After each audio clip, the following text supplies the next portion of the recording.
Salut, bienvenue à Dans ta cour depuis 50 ans, un balado du réseau d'aide aux personnes seules et itinérantes de Montréal, le RAPSIM. Je suis Joanie, organisatrice communautaire au RAPSIM et une grande fan du format balado. C'est moi qui ai piloté ce projet-là en parallèle avec notre publication collective Chronique des itinérances montréalaises que tu peux te procurer sur notre site web au www.rapsim.org. Alors, pourquoi un autre balado? Au RAPSIM, on côtoie les travailleuses et travailleurs du communautaire en itinérance au quotidien. Puis chaque fois que je parle avec eux, avec elles, je suis fascinée par leurs histoires, leur fougue, leurs connaissances et leurs perspectives. C'était donc évident pour moi qu'il fallait saisir l'occasion de notre 50e anniversaire pour mettre de l'avant quelques-unes des voix importantes de notre réseau et partager ça avec vous. Pour chacun des épisodes de notre balado, on a demandé à une personnalité de rencontrer 4 organismes bien implantés dans nos quartiers pour explorer un des nombreux pans de l'itinérance. C'est donc à travers le regard de personnes qui côtoient les itinérances montréalaises jour après jour, soir après soir, que vous allez être emmenés à explorer le phénomène de l'itinérance et ses nombreuses complexités. Pour cet épisode, qui a été enregistré en octobre 2024, on a invité l'humoriste Colin Boudria à rencontrer 4 acteurs et actrices du milieu de la réduction des méfaits à Montréal. Vous allez entendre Alex Berthelot de chez Cactus Montréal, Andréane Desilets de la maison Benoît Lab, Martin Pagé de l'organisme Dopamine et finalement Alexandra Pontbriand de chez Spec de rue. Ces 4 sources offrent une salle de consommation supervisée parmi un éventail d'autres actions en réduction des méfaits. Ces organismes travaillent plus particulièrement auprès des personnes en situation d'itinérance qui consomment des drogues, mais c'est important de dire que la réduction des méfaits, c'est une approche qui s'adresse et qui s'applique vraiment à tout le monde. Les salles de conso supervisées sont particulièrement importantes pour les personnes en situation d'itinérance qui consomment parce que ces personnes-là font face à des enjeux de salubrité et de sécurité de par leur situation d'itinérance. Mais tous les consommateurs et consommatrices pourraient en bénéficier. Cet épisode de notre balado, c'est une excellente ouverture vers le monde de la réduction des méfaits auprès des consommateurs et consommatrices de substances psychoactives qui vivent l'itinérance. Cet échange nous permet de mieux comprendre qu'est-ce que c'est l'approche de la réduction des méfaits et aussi les nombreux défis auxquels sont confrontés les organismes. Il est aussi question d'une solidarité sans bornes qui a permis à ces organismes de repousser les limites pour offrir plus de sécurité à leur communauté. Découvrez en même temps que Colin l'histoire de cette approche à Montréal et pourquoi c'est une approche qui est privilégiée par plusieurs acteurs en itinérance. Bonne écoute!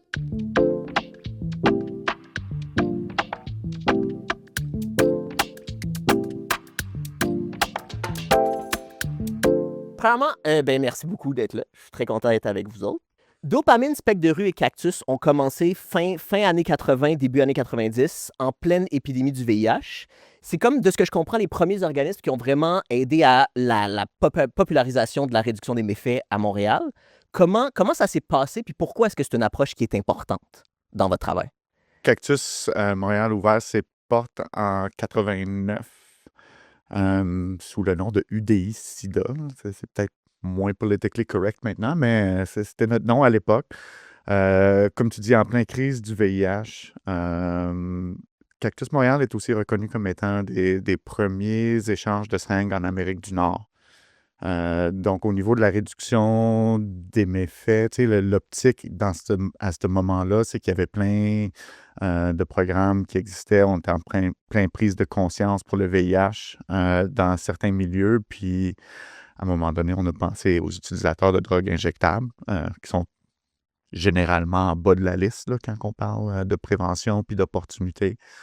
Et donc, c'est vraiment là que l'histoire a commencé à Montréal au niveau des services de réduction des méfaits en ce qui a trait à la consommation de drogue. Oui. La plupart de nos groupes sont venus au monde surtout parce qu'il y avait une incompréhension puis une incapacité de rejoindre les personnes. Dans le cas, les personnes qui consommaient des drogues par injection à l'époque.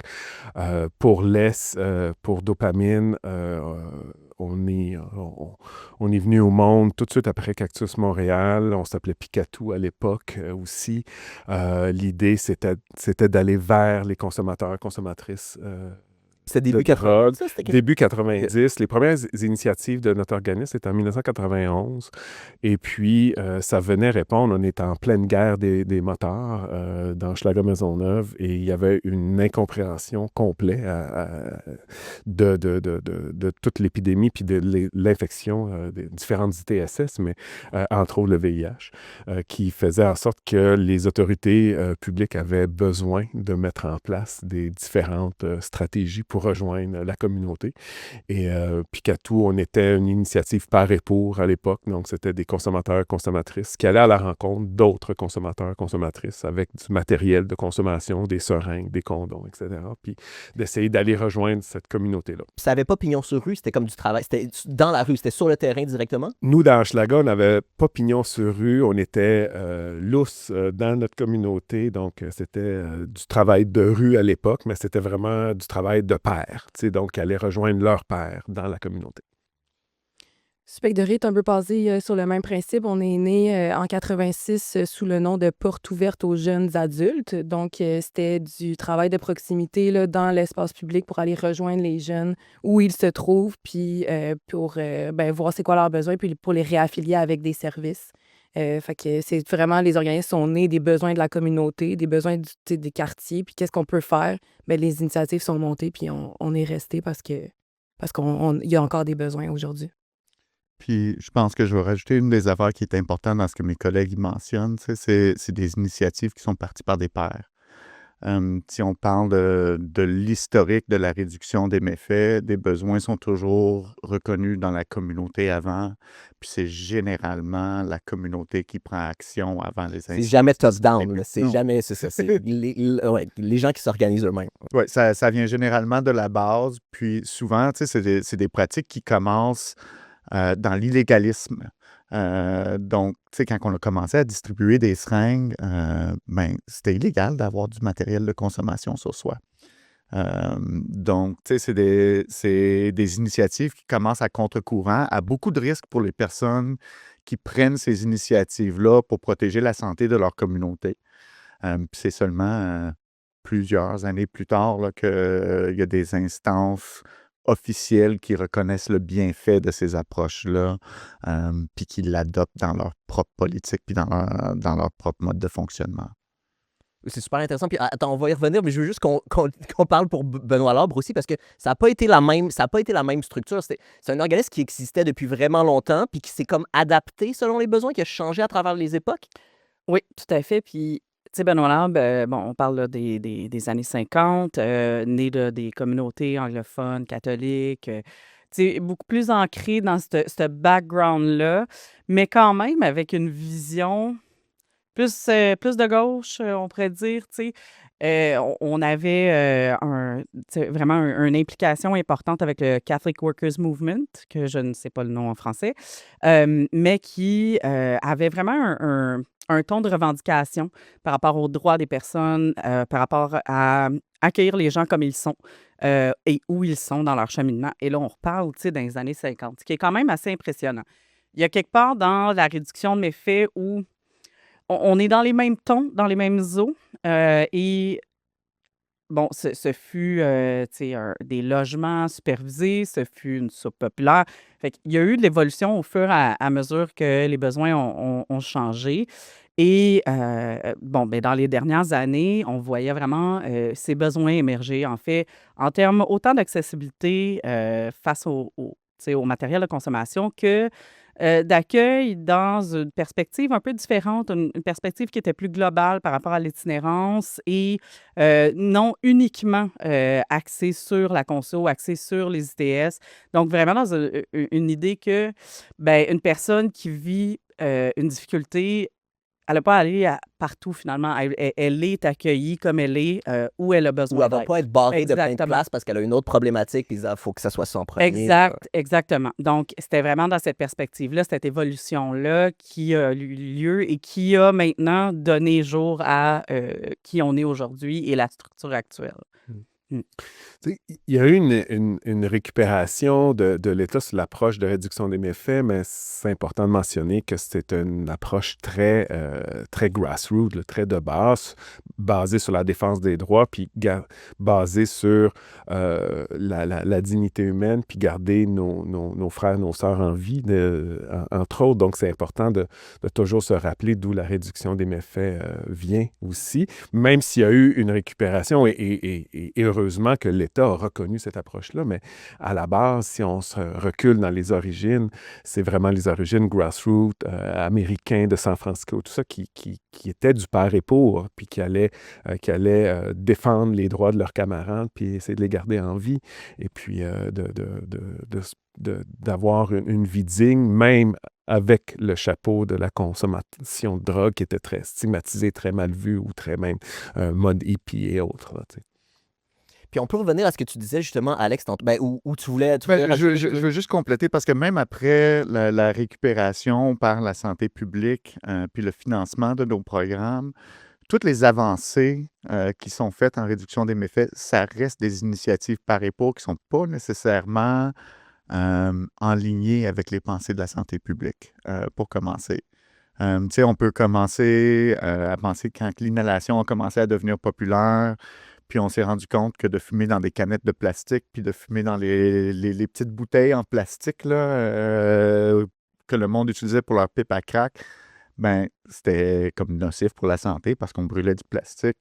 Donc, on a commencé à distribuer des pipes en Pyrex, les fameux tubes en Pyrex, mais ce n'était pas financé par la santé publique. Ça c'était une initiative des groupes qui ont fait un groupe d'achat, qui ont commencé à commander à l'extérieur du Québec pour avoir ces outils-là. Puis ensuite, ça a été récupéré par la santé publique. C'était la même chose avec la naloxone. Les premières batches de naloxone communautaire qui sont arrivées au Québec, ben c'est notre ancien directeur général qui conduisait son char jusqu'en Ontario, puis qui allait chercher des batchs de naloxone, puis qui les ramenait à Montréal pour distribuer dans la communauté. Mais c'est ça, parce que comme vous travaillez avec des trucs qui sont souvent pas légaux ou pas encore tolérés, il faut que les intervenants eux-mêmes se mettent dans l'eau ou se mettent dans des situations un petit peu délicates pour comme commencer l'initiative avant que ça soit socialement accepté, puis avant que ça soit... Faut que vous fassiez des activités semi-légales jusqu'à ce que ce soit accepté. C'est un peu ça que je comprends. Oui, totalement. Puis moi, je pense même qu'à ce point-là, c'est du militantisme.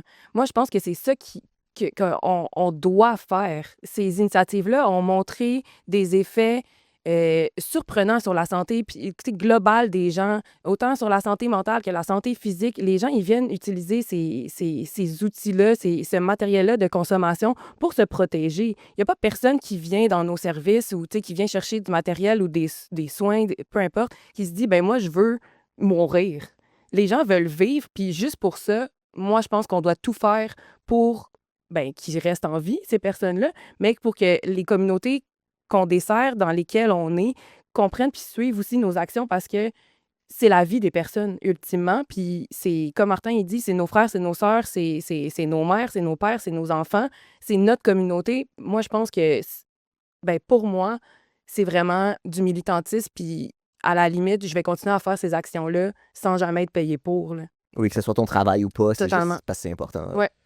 Puis sans parler d'illégalité, il faut plutôt le voir comme pousser la machine, donc comme Ouais. quelque chose qui force les autorités à prendre en considération ces réalités-là. Puis la réduction des méfaits, en toute humilité, elle a participé à ces avancées-là dans les milieux de soins, les milieux de santé aussi, parce que l'idée, c'est pas juste de faire des programmes communautaires, on peut également pour que les institutions changent ou acceptent et accueillent nos personnes. On parle du système de santé à titre d'exemple. Donc, l'idée, c'est de se voir aussi comme des acteurs de changement pour permettre aux personnes de vivre et d'avoir une dignité et d'avoir un respect de leurs droits, même s'ils sont des consommateurs donc, de substances illégales, finalement. Puis, fait qu'il y a des moments où les organismes se pètent la face un peu sur la bureaucratie. J'imagine que ça a vraiment été le cas aussi pour les premiers sites de consommation supervisée. J'imagine que ça a été un méchant casse-tête à faire approuver, à ce que ça soit toléré. Comment ça s'est passé un peu?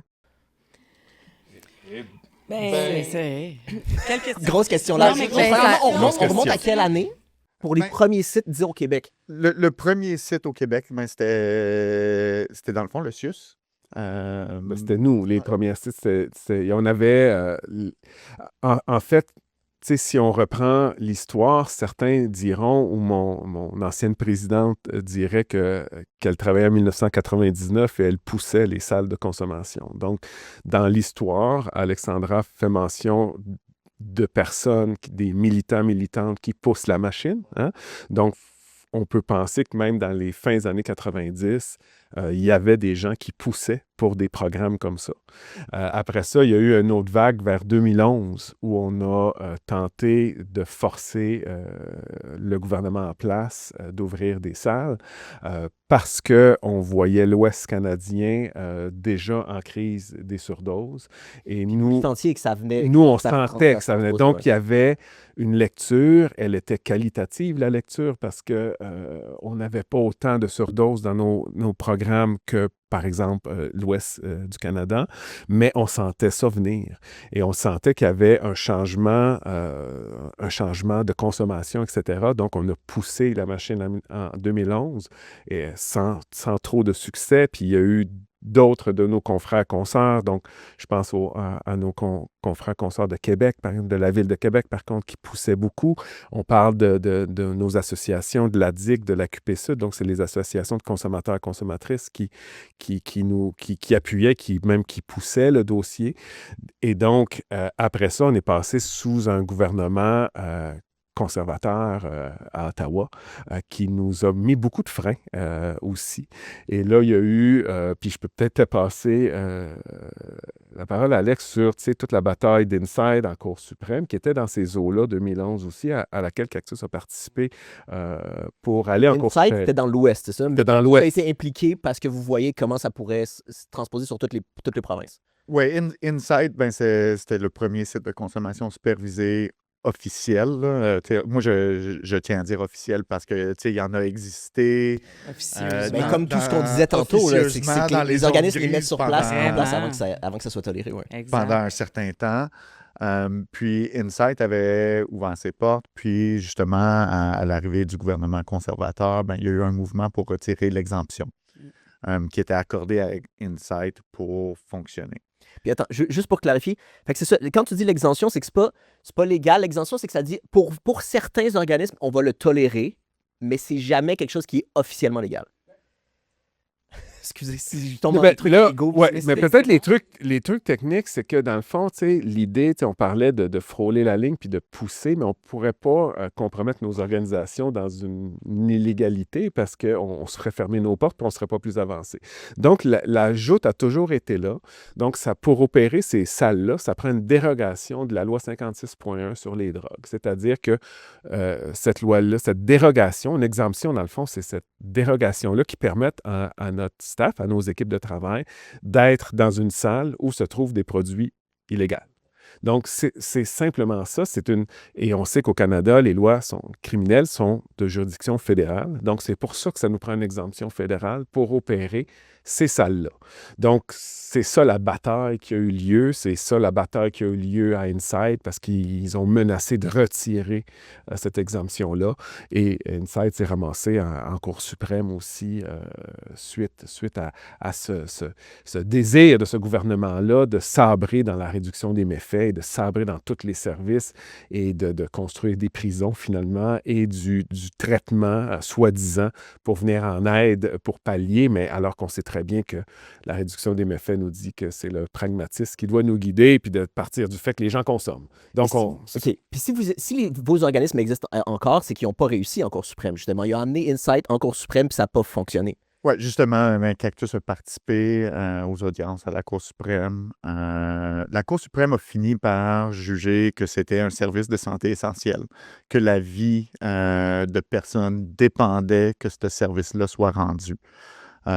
Donc, le jugement a laissé Insight continuer son opération malgré le désir du gouvernement de retirer l'exemption. Puis ça, c'est super intéressant. C'est-tu comme un acquis qui peut rester? Parce que là, disons qu'il y a un gouvernement conservateur qui passe au fédéral, ce qui n'est pas impossible. Est-ce que vos organismes seraient à risque de perdre leur exemption ou là, c'est gagné, ils ne peuvent plus rien faire parce que la Cour suprême a statué que c'est important?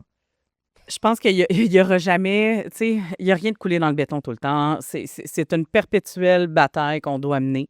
On doit sensibiliser les différents gouvernements, peu importe qui est en place, parce qu'à chaque fois, ça devient un peu une bataille entre l'opinion publique puis le pragmatisme. C'est ça la bataille à travers ça. C'est que les gens ne comprennent pas nécessairement le bienfait. Il y a beaucoup, beaucoup de désinformation d'ailleurs qui circule et qui fait en sorte que c'est vu comme étant une façon d'alimenter les enjeux qui sont actuellement là, que ce soit les surdoses, mais que ce soit en fait tous les enjeux au niveau de la santé. Donc, il y a vraiment quelque chose dans l'opposition, dans l'opinion publique qui prend place et tant et aussi longtemps que nos gouvernements axeront finalement les décisions en fonction du prochain électorat, ben, on est toujours à risque, en fait. Et plus ça change, et plus c'est pareil. C'est-à-dire que la réduction des méfaits a toujours été mise à l'épreuve, avec des attaques sévères, malgré qu'elle est basée sur des données probantes. Elle est basée sur la science. Tu sais, maintenant, ça a été un mouvement très communautaire, la réduction des méfaits, mais au fil du temps, il y a eu plusieurs démarches, plusieurs recherches. Donc, on est... Oui, l'efficacité n'est pas approuvée. Elle n'est plus approuvée et on est quand même sous attaque. Et donc, on n'est pas à l'abri ni de perdre nos exemptions, mais aussi ni de perdre la reconnaissance ou nos acquis, dans le fond, pour maintenir nos programmes ouverts. Donc, c'est une épreuve pour les groupes spécialement en réduction des méfaits, c'est une énergie constante de maintenir cet équilibre-là entre cette acceptabilité de ces alternatives-là versus leurs preuves qui sont fondées. Avec beaucoup d'humilité, nos groupes ont contribué vraiment beaucoup à atténuer la courbe de transmission du VIH dans les années 90. On a été au cœur d'empêcher une épidémie hors de contrôle. On a réussi, les consommateurs ont réussi à avoir de nos services et de nos programmes. Ils venaient dans nos programmes et à créer des bonnes habitudes de consommation, des meilleures habitudes de consommation pour consommer un peu plus sécuritairement. Donc, ces programmes-là ont fait leur preuve et pourtant, on est toujours soumis à des attaques constantes et qui sont principalement basé sur la morale. Hein? Donc, c'est la morale de la drogue, c'est mal, des drogues, ça détruit la vie des gens, etc. Et donc, on est constamment soumis à ces attaques-là. Puis, quand c'est pas une question d'exemption, c'est une question de financement, finalement. Parce que l'autre angle où ils vont attaquer, s'ils ne peuvent pas attaquer l'exemption, ben ils vont retirer le financement. Ce qui fait en sorte que tu peux avoir l'exemption si tu n'as personne de financer pour y travailler, ben ça fonctionne pas plus. Parce que finis ton idée. Non, mais c'est vraiment ça, dans le fond. C'est des stratégies, encore là, politiques, souvent, pour réorienter, mettons, certaines façons d'adresser les enjeux sociaux, finalement. Puis votre financement, ce risque-là est réel. Ah oui, tout le temps. C'est réel. Tout le temps. On a vu l'exemple il y a un mois et demi, 2 mois en Ontario. Ouais. Où ils n'ont pas attaqué les exemptions, mais le financement, souvent en santé, la santé, c'est une compétence provinciale. Donc, le gouvernement assez conservateur en Ontario a émis une ordonnance que tous les sites de consommation supervisés devaient s'adapter et offrir du traitement. Qui réoriente, en fait, ce qu'on fait, là, tout à fait. C'est plus la même approche. Et donc, si tu n'offres pas le traitement, ben, le financement était retiré. Et donc, le résultat, c'est la fermeture de 7 ou 8 sites de consommation supervisés en Ontario, puis souvent dans les régions plus éloignés qui sont les plus touchés, qui sont le plus mis à mal. Tu sais, c'est pas à Toronto que ces fermetures-là ont eu lieu. C'est le centre de consommation près de ma ville natale, à Sudbury, en Ontario, a été fermé. Tout à fait. Donc, dans les régions un peu plus éloignées où ils n'ont pas la possibilité de masse d'offrir ce traitement-là avec. Donc, c'est ça l'enjeu. Le financement aussi compte pas juste l'exemption. Fait que chaque palier de gouvernement a sa façon de vous nuire. C'est un peu ça que je comprends. Ouais. Un Ben, peu. de nous nuire ou Oui. de nous aider selon c'est leur selon- désir. Tu sais. Selon le choix, tu sais. Puis après ça, on se souvient, après ça, de toutes les réorientations du gouvernement Harper où on ne pouvait plus dire le mot réduction de méfaits. On devait dire réduire les risques. Tu sais, comme si c'était ça, finalement, qui avait tant changé. Ultimement, on faisait... Bon, il y avait quand même mis la hache dans beaucoup de financements, mais des fois, tu sais, c'est une game. Tout est une question de perception externe. Fait que ça devient difficile, finalement, à établir des choses à long terme qui peuvent s'intégrer comme il faut dans la communauté, qui peuvent s'ancrer. Et, tu sais, heureusement, il y a des cactus, il y a des dopamines qui sont ancrés dans leur communauté, mais ne sont pas moins à risque actuellement, puis ça, on le voit. Levez la main ceux qui ont du financement pluriannuel pour leur base de programme. C'est ça. Des programmes que ça fait plus de 30 ans qu'on a. Du financement qui est à la base de nos missions, qui sont les premiers financements qu'on a eus dans nos histoires puis qui sont menacés aujourd'hui. Pourtant, on n'a pas à refaire preuve de notre travail, des effets que nos actions portent, mais pourtant, on est toujours à risque de perdre le financement, simplement tu sais, au simple fait qu'on veut augmenter le salaire de nos intervenants. Ouais. C'est aussi C'est simple l'affaire de base. de la base. Mais puis moi, je vois les organismes communautaires comme quelque chose de beaucoup plus rapide, qui bouge vite, qui s'adapte vite. Mais là, vous devez travailler en parallèle avec la santé publique. Tu sais, c'est comme un peu un main dans la main. Comment est-ce que ce deal-là de vous êtes super rapide, mais vous devez dealer avec une grosse machine bureaucratique, comment ça se passe? Il doit y avoir des frustrations, il doit y avoir des frictions un petit peu. Ouais. Mais, oui, mais tu sais, trouver l'erreur, parce que tu sais, les santé publiques, bien que la collaboration est parfois difficile, mais c'est quand même une instance qui nous a reconnus au fil du temps. Et tu sais, j'ai le goût de dire, trouver l'erreur sur les preuves de nos organisations, de cette approche-là, ce qu'elle a réussi à faire dans les 30, 35 dernières années, puis peut-être même plus, et regarder l'échec de la prohibition des drogues, qui, elle, existe depuis 120 ans et qui n'a pas atteint aucun objectif. Alors, comme quoi que la morale vient peser plus fort que la science quand on parle des drogues, quand on parle de consommateurs, consommatrices de drogue ou de drogue illégale. Et ça, c'est un débalancement hallucinant. C'est-à-dire que nous, il faut se battre contre quoi? Contre une machine moraliste Puis vous n'avez qui pas de casse prise tout. parce qu'il y a pas... la science n'est pas impliquée, il n'y a rien à prouver. C'est juste Exact. un ressenti de plein de monde. Et c'est pour ça que l'information, la mauvaise information circule, mais l'approche de réduction des méfaits, de comment soutenir les personnes pendant leur consommation, des fois ça dure 2 mois, 2 ans, 20 ans, une vie, mais comment qu'on accompagne nos communautés là-dedans au lieu de les forcer à se cacher, les forcer à être soi-disant des mauvais citoyens, donc Mettre en danger. à se mettre en danger. À Donc mettre toute les cette autres approche moraliste-là, c'est avec ça qu'on se bat au quotidien. Donc, ta question pour répondre, la santé publique, bien qu'on a des batailles à faire sur du financement plus récurrent, une solidarité plus, ils nous ont quand même aidés à bâtir des données, puis la science est quand même venue appuyer ça, malgré tout ça.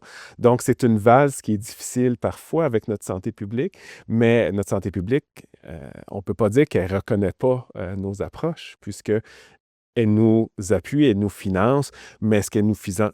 La question, c'est est-ce qu'elle nous finance adéquatement, suffisamment? Ça, c'est une autre question, mais l'appui et la reconnaissance est quand même là, il faut le dire, bien que ce n'est pas tout le temps facile dans notre quotidien.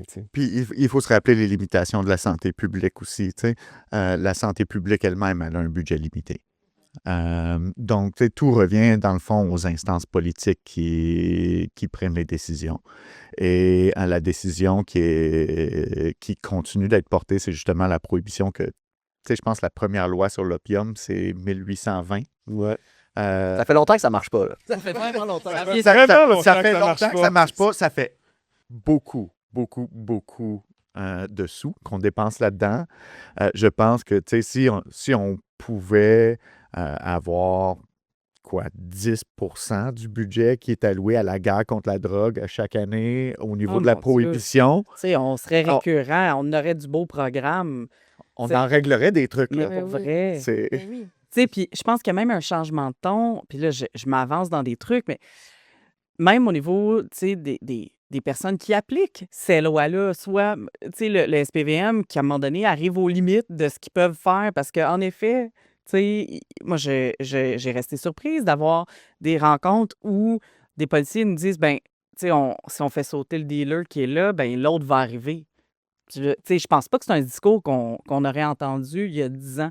Fait qu'il y a quelque chose de très... À un moment donné, quand c'est eux qui sont chargés d'appliquer ça, ils disent ça fonctionne Ils le pas, savent très bien. mais il y a un entêtement politique. Puis c'est parce que, encore une fois, c'est que si on met la hache, mettons, là-dedans, tu sais, ben, c'est pas le gouvernement qui va rentrer dans 2 ans ou dans 3 ans ou dans 4 ans. Donc, tout est en fonction d'un électorat, tout est en fonction de gagner finalement des points puis de s'assurer que son parti va retourner au pouvoir. Donc, c'est pas populaire. Puis c'est pas rassurant, en fait. C'est ça la vérité, c'est il y a un bout où on tente de rassurer la population générale sur des choses qui, tu sais, qui a de l'impact, mais qui a surtout de l'impact sur les personnes qui consomment, qui a surtout de l'impact sur les communautés qui sont plus vulnérables. C'est eux qu'on entend moins, c'est eux qu'on pense moins, justement, parce que c'est pas eux qui vont voter. Fait que c'est dommage, mais c'est ça C'est quand pas eux qui sont même. courtisés par les politiciens. Même. Exactement. Fait que ça vient beaucoup jouer dans la donne, malheureusement. Puis, tu sais, c'est assez facile de cibler une affaire. Tu sais, souvent, puis on va en parler, là, de la représentation médiatique autour de nos services. Hein. On va sortir le chat du sac. Là. En effet, on peut faire ça. Tu sais, on focus énormément sur la consommation. Oui. Tu sais, c'est ça qui semble être au cœur de toutes ces histoires médiatiques-là. Ce qu'on ne raconte pas, c'est l'histoire à long terme de qu'est-ce qui est arrivé à nos quartiers, à nos milieux de vie. Ça fait depuis une éternité, mais la gentrification de nos quartiers populaires, la gentrification de notre centre-ville. Je pense que c'est Martin qui l'a dit en premier, là, mais tu sais, toutes les maisons de chambre, tous les appartements à loyer modique, tous les endroits où se passaient toutes ces activités-là auparavant, ils n'existent plus. Donc, ce qu'on voit, c'est pas autant une augmentation de la consommation puis des gens qui consomment, etc. Ce qu'on voit, c'est la visibilité de ça, parce que tout ce qui se passait entre quatre murs se passe maintenant dans la rue, faute d'avoir d'autres choix. Oui, Donc, tout à fait. c'est une des réalités. Oui, on peut intervenir au niveau de la consommation, mais nos organismes, on est limité hein, dans qu'est-ce qu'on peut faire. Tu sais, il y a Benoît Larbre qui offre de l'hébergement. Ouais. Mais Ouais. Et bravo. Oui, oui. quand même, ce Ah. fut un défi, mais tu sais, c'est vrai ce que tu dis parce que il y a des choses qui ont apparu dans les médias, évidemment, tu sais, des gens qui chicanent. Tu sais, moi, je me chicane avec mes enfants, je vous dirais que des fois, je suis pas pire. Tu sais, et avec ma blonde, mais on fait ça dans notre périmètre carré, avec les portes et les fenêtres fermées, pas dans un parc. Ça dérange. Ça dérange. Fait que si tu vis à l'extérieur, si justement, tu as des enjeux de consommation, tu sais, tu n'as peut-être pas dormi depuis X nombre de jours, tu n'as pas accès à prendre une douche, tout ça là, mis ensemble. Moi, je regarde ça et je me fais, hey, je pense que je serais peut-être pas dans ma meilleure humeur de vie, mettons. Et là, on porterait ça comme étant, l'atteinte aux droits des personnes logées. C'est quand même un espèce de vision qui est un peu déphasée. Tu sais, cette personne-là, à un moment donné dans sa vie, là, elle n'avait un logement. Puis ce qu'elle vivait là, le vivait probablement aussi en logement, entre quatre murs, où ça dérangeait pas finalement. Ça dérangeait moins, c'est ça. Tu sais. C'était pas visible, c'était pas connu.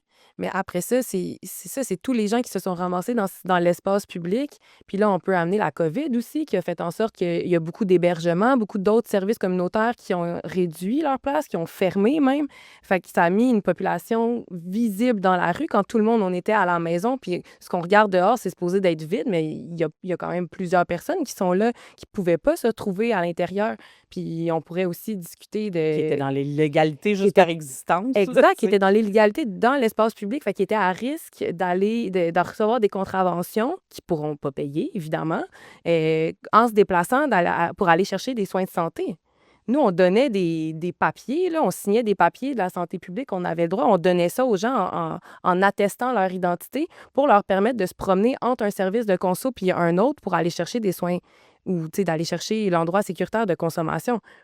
Qui veut se promener avec ce papier-là dans les poches pour dire « Hey, moi, j'ai de la dope puis j'ai des seringues, je m'en vais à Cactus consommer. » Ça Ouais, fonctionne pas. ben, tu sais, c'est pas stigmatisant du tout. Mais non, C'est bien sûr. c'est ça. Fait qu'après, Incognito. Tout à fait. C'est une il y a petite cocarde, là. c'est ça. Fait qu'eux, ils se sont retrouvés obligés de naviguer dans l'espace public. Puis c'est encore un peu ça qu'on voit, je crois. Puis c'est que les services, on n'a pas reparti la machine à 100%, autant à cause du financement, à cause de l'augmentation des besoins. Mais Mais l'épuisement du l'épuisement staff, là. nous, on n'a jamais fermé là, de la COVID. À nous autres, Jamais, jamais, jamais. il y a beaucoup de gens qui ont perdu leur job. Nous autres, ça a comme downshifté. Honnêtement, là, il y a beaucoup d'organismes pour qui ça a comme... C'est ça, ça a downshifté. J'ai pas d'autres termes, là, mais on dirait qu'à partir de là, tu sais, le nombre d'heures que tu fais par semaine passe de 40 à 80, tu sais. Et c'est cette espèce de rythme où on a dû accélérer. Et là, on se retrouve devant la situation que même après cette accélération quand même rapide de mise en place de plusieurs mesures, mais on était déjà 15 ans en retard. Tu sais, c'est Puis- ça, là. Puis moi, parce que tu sais, ta question, Colin, initiale était intéressante, puis on était rendu à la Cour suprême, mais moi, je tiens à mentionner, là, parce qu'on est ensemble, malgré toutes ces montagnes d'embûches puis d'enjeux qu'on vit, je tiens à mentionner toute l'intelligence et l'effort et la solidarité de nos groupes. Là, on est dans le cadre aussi du 50e du RAPSIM et autres. Donc, tout cet effort-là, où ce que ça nous mène, malgré ces efforts-là, il faut dire que Montréal a été la deuxième ville canadienne à obtenir des exemptions légales. Et ça, dans l'histoire, pour moi, c'est important. Moi, quand j'ai commencé à travailler ça, j'avais pas de poil blanc d'en face.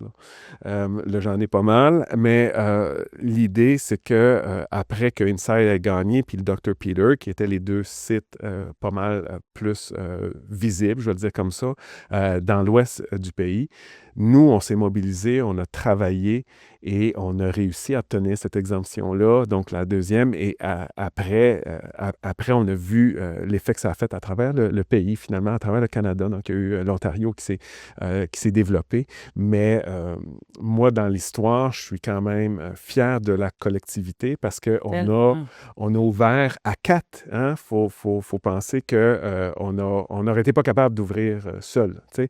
Donc, on s'est coalisé, Cactus, Spectre de rue, l'Anonyme et Dopamine en premier. Le Benoît Lab est avec nous. Et avec un lead de la santé publique à l'époque, il faut le dire aussi, parce qu'on avait beaucoup de restrictions, on a réussi à ouvrir. Et ça, malgré tout ce qu'on nomme comme embûche, comme manque d'espace public, comme intolérance. D'autant plus aussi. impressionnant, sachant à quel point Ouais. il y avait des affaires difficiles sur le chemin. Là. Exact. Puis moi, je salue, c'est vraiment un effort collectif. Il n'y a personne Vraiment. qui peut se mettre en avant. On a tous été ensemble là-dedans. Puis moi, je trouve ça le fun de la raconter, cette histoire-là, malgré toute l'adversité qu'on a connue. Il y a des sites qui ont connu des adversités. André en vie, Spectre de rue au début en a vécu de façon hallucinante. Donc, Public, d'un point de vue de l'opinion publique? Oui, c'est- totalement. En fait, les trois, Martin disait, on était 4 au début. Dopamine, l'Anonyme et Cactus ont ouvert en juin 2017. Spectre de rue a ouvert fin novembre 2017. Il y avait un groupe de parents puis de citoyens qui étaient accompagnés aussi de personnalités politiques qui, défendait, se mobilisait contre l'ouverture de Spectre de rue, disait que ça allait attirer beaucoup trop de personnes, que c'était pas la place. Il y a une école à proximité de Spectre de rue, puis ça a été vraiment intense, là, au point que justement, ça a pris quelques mois de plus à ouvrir. Il y avait aussi, tu sais, des discussions qui ont eu lieu pour mettre en place de la surveillance à l'extérieur de la part des intervenants. Puis on s'est vite rendu compte que ça n'avait pas lieu d'être, d'une part de la confidentialité de nos services, mais aussi que c'était pas utile. Il n'y avait pas personne dehors. Nous, on offrait un service à l'intérieur pour venir consommer. Fait que les gens étaient à l'intérieur. Aujourd'hui, par exemple, on n'est vraiment plus là-dedans. Fait qu'on on fait face aussi à d'autres vagues là, de mécontentement, mais ça a été quand même très intense, autant pour l'équipe qui était là en place à ce moment-là que pour la communauté en général, puis pour les usagers qui utilisaient le lieu à Spectre de rue qui est là depuis une vingtaine d'années. Ils venaient déjà chercher le matériel sur place, donc il n'allait pas avoir nécessairement une augmentation de la Ils population. connaissaient déjà... Oui, ils se déplaçaient déjà. Ils se Ils déplaçaient connaissaient déjà la déjà. ressource. Fait qu'ils venaient vers nous de toute façon. On allait juste mettre plus de coussins autour d'eux, finalement. T'sais. Nous, on veut juste aider de plus en plus. Les sites n'ouvrent pas sur il y a une place là, on va ouvrir. Les sites ont tous ouvert, créé des programmes en lien avec les besoins de leur communauté. Il n'y en a pas un de nous autres qui s'est établi dans un périmètre parce que c'était soi-disant plus facile ou... Non, c'est parce que les gens sont là, sont au centre-ville, sont dans le sud-ouest, sont dans l'est de Montréal. Ils sont partout, finalement. Donc, la réduction des méfaits, il faut que ce soit vu comme une solution dans une communauté et non pas comme quelque chose qui va attirer plus de gens. Encore une fois, on voit tout le chapeau de la moralité qui arrive. Ça va attirer plus de monde et tout ça. Alors que nous, on dit, mais c'est les gens qu'on est déjà là avec depuis de nombreuses années. C'est même pas à démontrer. On a tous plus de 30 ans d'existence. Mais après ça, est-ce que présentement, on peut dire qu'il y a autant de personnes qu'il y a 3 ans, ou il y a 4 ans, ou il y a 5 ans? Ben non, c'est pas vrai. Parce que là, oui, ça attire plus de monde, mais parce qu'il y a plus de besoins. C'est pas parce qu'on s'est dit, mon Dieu, on va créer des besoins, tu sais. C'est pas à cause de votre existence. Exact. Mais c'est ça, quand Alexandra disait, au début, on était tous à l'intérieur, là, c'est plus la même chose. C'est parce que là, les organismes fournissent plus. Ben, faut s'adapter. En fait, on n'a plus le choix parce que les besoins explosent depuis... Tu sais, les besoins explosaient pré-pandémie. Post-pandémie, c'est ça, c'est autre chose. Les personnes, en général, les gens consomment dans leur maison, dans leur appartement, chez eux. Il y a énormément... Si on regarde les morts par surdose, les gens meurent dans leur appartement. Ils ne meurent pas dans les sites de consommation supervisés. On sert à ça, puis ça fonctionne. Mais les gens ont perdu leur logement, leur hébergement, leurs ressources pendant la COVID, puis c'était peut-être des gens qui consommaient. Fait que là, on a mis beaucoup plus de consommateurs dans l'espace public, mais on n'a pas adapté les services. Fait que nous, même que pendant la COVID, on a dû fermer des cubicules, qu'on dit, là, c'est un cubicule d'injection. Fait que c'est ta place que tu as à toi pour consommer. Il a fallu qu'on réduise notre achalandage parce que les distanciations physiques. Mais fait que réduis ton achalandage, mais ça fait que les gens, ça fait une ligne d'attente. Mais les gens, ils veulent pas mourir. Fait qu'ils veulent attendre que tu sois disponible pour eux. Mais sinon, il y a une limite aussi à cette attente-là. Quand tu as ta consommation dans les poches, tu as ton matériel, tu as ton besoin, tu es prêt. Fait que c'est maintenant. Fait que malheureusement, si c'est trop long, ben il va aller au parc. Moi, j'aimerais ça pouvoir avoir toutes les cubicules qu'on a de besoin. Mais on n'a pas le financement pour le staff. On n'a pas l'espace physique, puis on n'a pas l'appui du public pour ouvrir les services. Fait qu'après ça, c'est sûr que ça crée des problèmes dans l'espace public, dans les quartiers. Donnez-nous les ressources pour qu'on s'en occupe. On va s'en occuper. Ça fonctionnait avant quand on a ouvert, quand on répondait à la demande, au flot qu'on avait. On va être capable de répondre à cette demande-là encore. C'est juste que nos installations, maintenant, ils sont plus assez efficaces. Ils sont plus assez grandes. On a 4 places à Spectre de rue. Puis en ce moment, on est les seuls ouverts en matinée. Il peut juste avoir 4 personnes simultanément sur le site. Dans la salle d'injection, 4 personnes en même temps. Puis après ça, chacun, on a nos fonctionnements internes. Mais ça fait qu'il y a de l'attente qui est créée par ce besoin d'avoir cet espace-là sécuritaire avec les intervenants, avec le personnel nursing, si on en a ou pas. Fait il y a toute cette dynamique-là à l'intérieur ou à l'extérieur qu'il faut qu'il soit là pour offrir un service sécuritaire. Puis ça, en ce moment, ben on est plusieurs à demander plus pour pouvoir adapter notre service pour répondre aux besoins. Puis je pense qu'il faut aussi parler, tu sais, on parle souvent de désert alimentaire, là, Ah mais ouais, de mais là, désert de service. ouais. Tu sais, je pense, entre chez nous et chez vous, là, Oui, il y en a du kilométrage. Puis il n'y a puis rien. il y a zéro. Puis Pas de site d'accès au matériel, après pas de nous, site de consommation il n'y a supervisée. rien. Donc là, on parle d'une distance entre le métro Saint-Laurent Et puis Lionel Groux. entre le métro Lionel-Groux. Il n'y a rien de disponible. Et après Lionel Groux, il n'y a plus rien. Il n'y a plus Il y a rien plus de rien. disponible après C'est ça. Fait que c'est long, le West ce qui Island, là. arrive, c'est que là, on se retrouve, le bassin de population qu'on sert est énorme. Tandis que si on avait genre un petit site de consommation supervisé, tu sais, moi mon Par rêve, là, quartier ou mon par... rêve, là, c'est un site de consommation supervisé avec 2-3 cubicules par station de métro ou par 2 stations Ah de oui, métro. écoute, ça serait Puis là, tu sais, hot. les amoncellements puis la promiscuité qu'on vit en ce moment Ouais. devant Cactus Montréal, devant Benoît Larme, bien, ça n'existe plus parce que le monde a des services dans les quartiers où ils habitent. Ouais. Au Puis lieu de c'est devoir se réparti, il déplacer. n'y a pas de line-up réparti. nulle part. Puis, Puis il faut répartir cette pression-là, tu Puis sais. ça donne le choix aux utilisateurs aussi, tu sais, parce que Ça se peut. un des des, fois, a- là. des enjeux que nous, on vit, là, moi, je vais être carte sur table, tu sais, on vit des enjeux de violence à l'extérieur de Cactus Ouais. Montréal. Ah oui. Mais c'est parce qu'on a tous les consommateurs de toute cette zone-là qui viennent à la même place. Donc, tu sais, moindrement, si tu es impliqué dans les gangs, si tu es impliqué dans la gamique, tu as une dette à collecter, Ah oui. ben, elle va te parquer devant Cactus Montréal. La Tu personne va vas, tu vas arriver le à un collecter moment ton donné. cash, tu sais. Si tu as, de la drogue à vendre, ben, tu sais, pas te parquer devant là, tu vas pouvoir la vendre. Puis les médias ne nous aident pas. Hein. Tu sais, En effet. Crack Alley right here. Moi, je suis le chef de Crack Alley. Ouais, ouais. Puis, Quand même. Mais c'est intéressant parce qu'on se fait appeler les groupes de réduction des méfaits, mais il faut se ramener aussi à la base que la réduction des méfaits est une approche. Donc, elle doit être maintenant transversale, tu sais, dans tout type d'organisme. Elle ne doit pas être qu'ancrée dans nos organisations. La réduction des méfaits ne doit pas s'incarner que dans des groupes soi-disant de réduction des méfaits parce que c'est notre racine, c'est notre base, mais elle doit maintenant être transversale, c'est-à-dire dans les groupes jeunesse, dans nos hôpitaux, dans nos hébergements d'urgence. Donc, la réduction des méfaits, nous, on n'attend que ça qu'elle soit en transversalité, Ouais. qu'elle soit déployée beaucoup plus large que nos groupes, bien qu'on en soit des porteurs ou du moins qu'on était là à l'époque. Hein, mais là, l'enjeu maintenant, c'est que nos services, nos programmes ne peuvent plus suffire, tu sais, parce que depuis post-COVID, depuis facilement 1 an et demi, je dirais, dans notre cas pour l'Est, c'est on déborde. Donc, on déborde.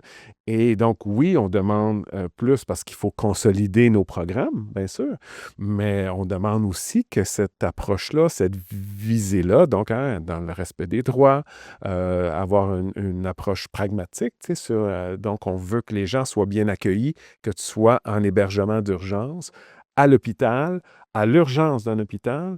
Nous, on aimerait ça que la réduction des méfaits soit comprise.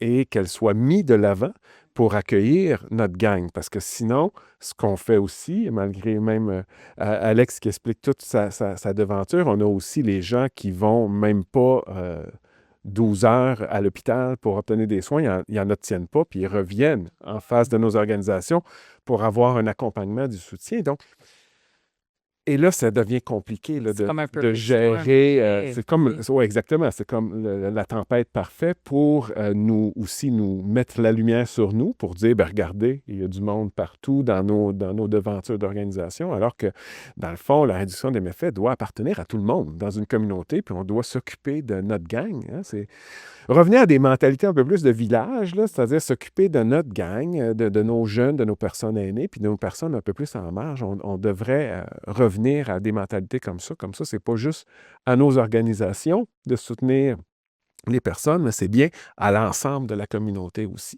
Donc, et là, on peine à y arriver, là. Fait que c'est ça que vous verriez comme les meilleures solutions dans le futur, c'est que l'ensemble du système a une approche plus réduction des méfaits, puis il y a plein de petites ressources un peu partout. C'est comme... Ben, qu'évidemment que nos groupes puissent, tu sais, continuer et d'accueillir peut-être une bonne partie, mais qu'effectivement, qu'il y en ait d'autres des organismes qui accueillent les personnes à d'autres niveaux aussi, tu sais. Je pense Donc, que ça prend, tu sais, toutes sortes de choses, puis toutes sortes de réponses, puis toutes sortes de lieux où la consommation n'est pas une question.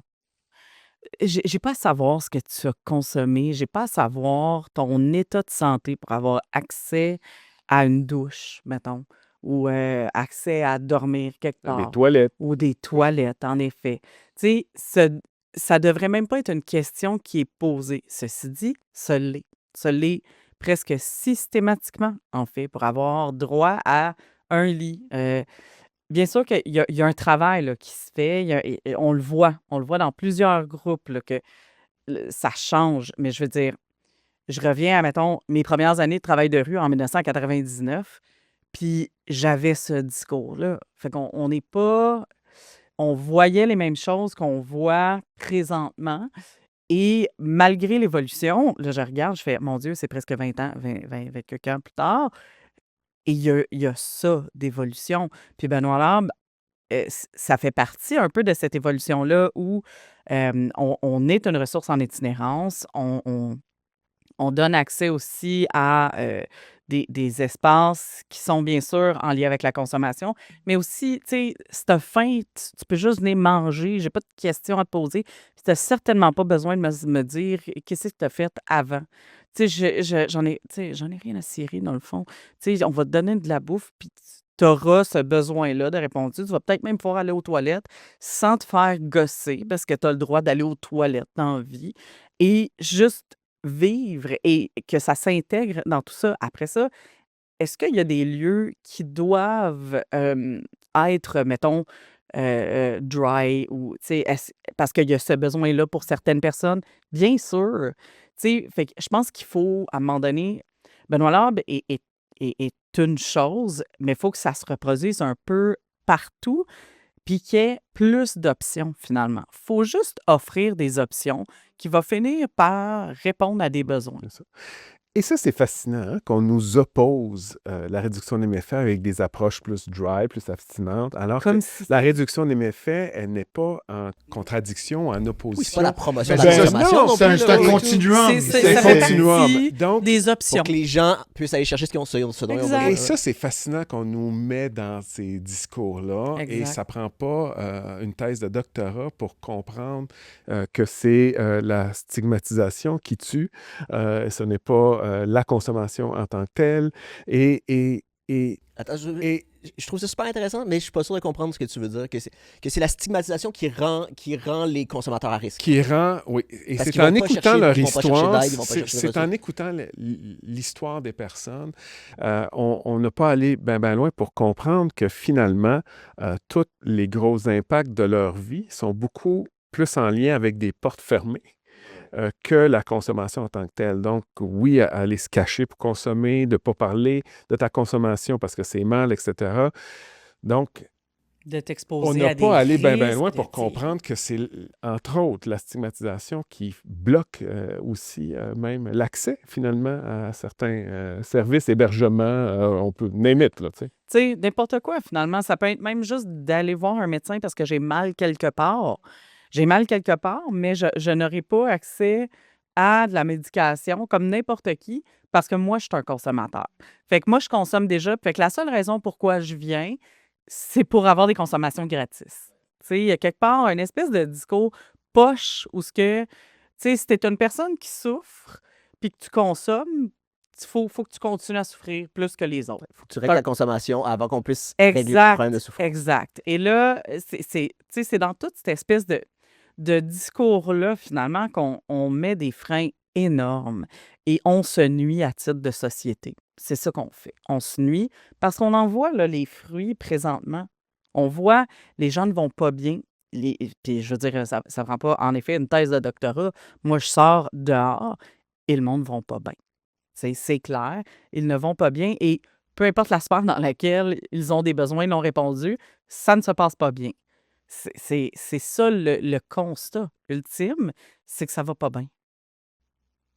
Tu voulais-tu rajouter quelque chose, Alexandra? En fait, j'allais rajouter exactement ce qu'Andréane a dit. Tu sais, la stigmatisation, ça va dans tous les sens. Puis la personne, justement, elle va se heurter à des réglementations municipales, à justement pas dire sa consommation pour pouvoir avoir un traitement de douleur, par exemple, ou tu sais, de pas tout dire à son médecin.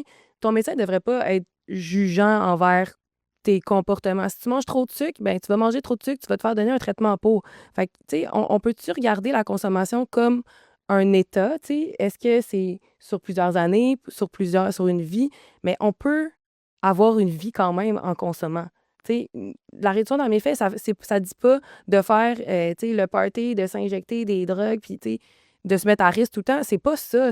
On prône absolument pas ça. On prône une consommation qui est sécuritaire, une consommation qui te représente, une consommation qui fait du sens dans ta vie. Puis si ta vie, elle fait pas de sens en ce moment, et ça se peut que ta consommation, elle n'en fasse pas en ce moment, mais ça veut pas dire que tu pourras pas retrouver une consommation saine et sécuritaire. T'es pas un cas perdu, là. Exactement. Tu sais, t'es une personne qui a un choix.